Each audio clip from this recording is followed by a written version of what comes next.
Hi guys, welcome back to our YouTube channel.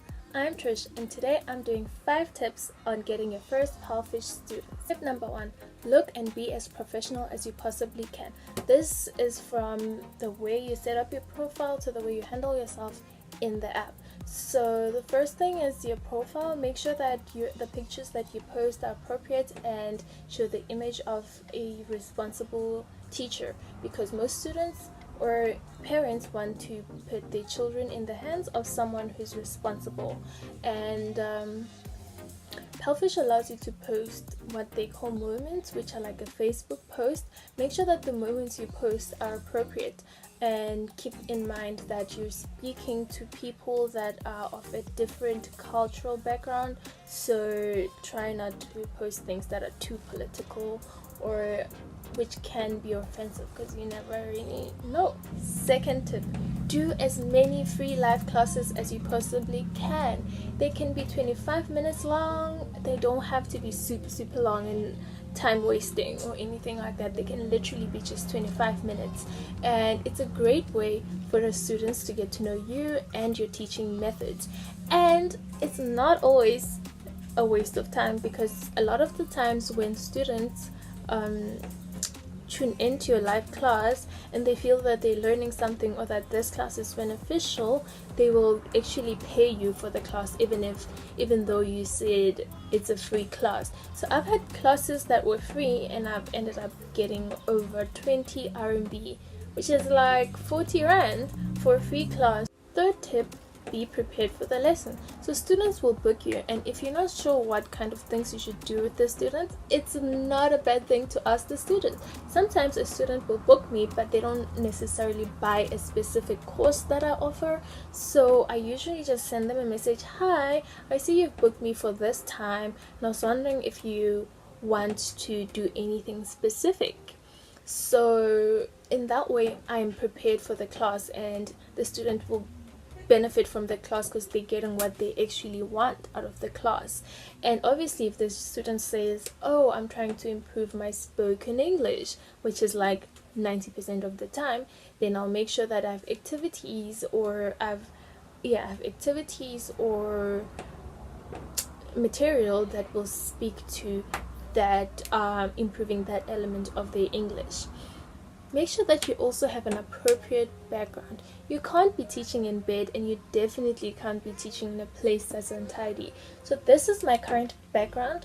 The kids love it, and well, I have these stars for the festive season, but you get the picture. You don't have to be this extravagant. It can just be a clean, cute little background. Just make sure that it's appropriate. Yeah, just make sure that your background is appropriate, because a lot of the time kids, especially if you want to teach kids want to see you, so they'll want to have a video lesson, so a lesson in which they can see you and you can see them. But this is not the same with adults. Most of the time if you're teaching adults, they don't put their camera on, so you don't have to put your camera on.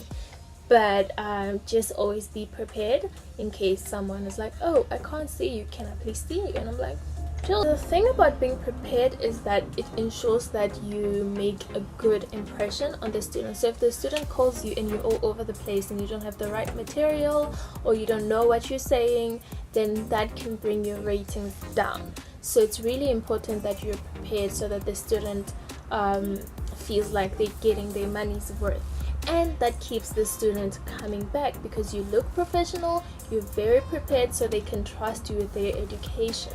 So it's really important.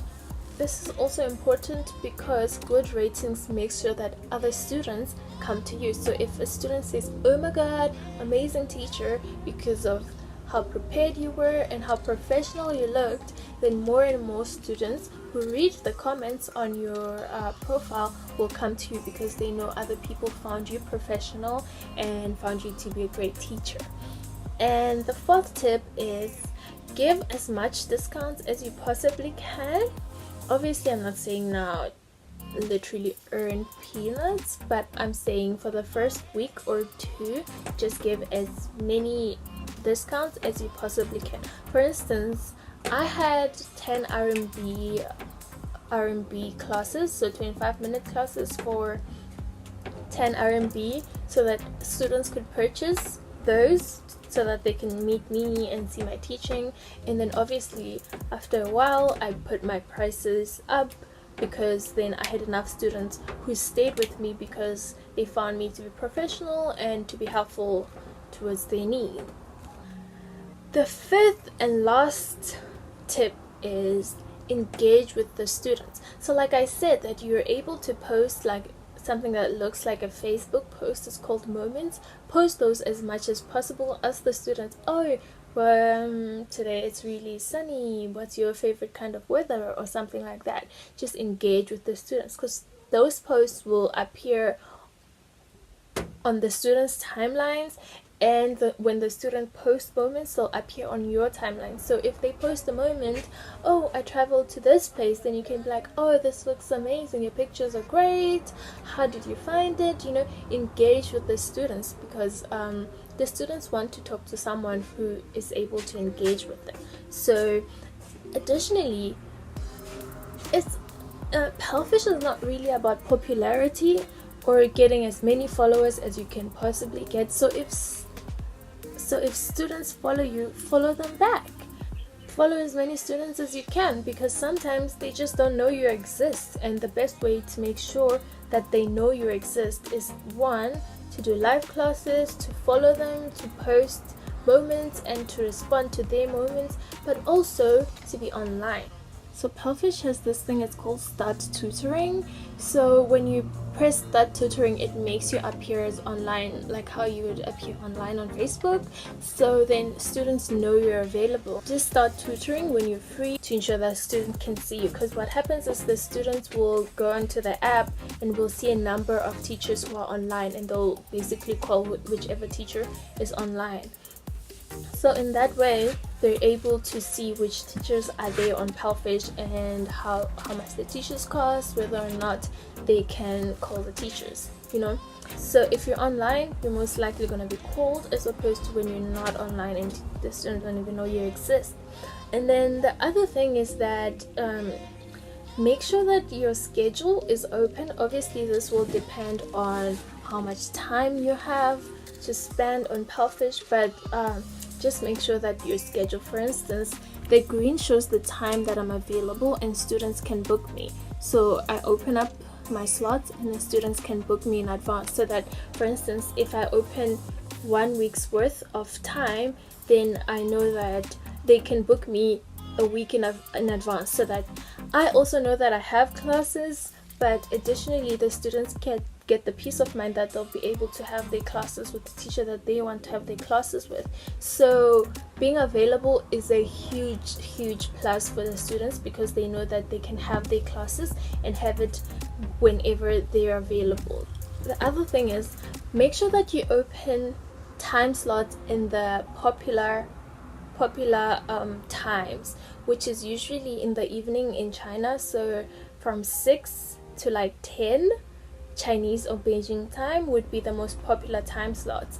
In South African time, that's literally from, let's just say, 1 till 4. That's the best time to be online, because that's when people, they just got off work, they have time, they can chat to anyone. So if you really want to have students, make sure that you choose those times to be online to teach.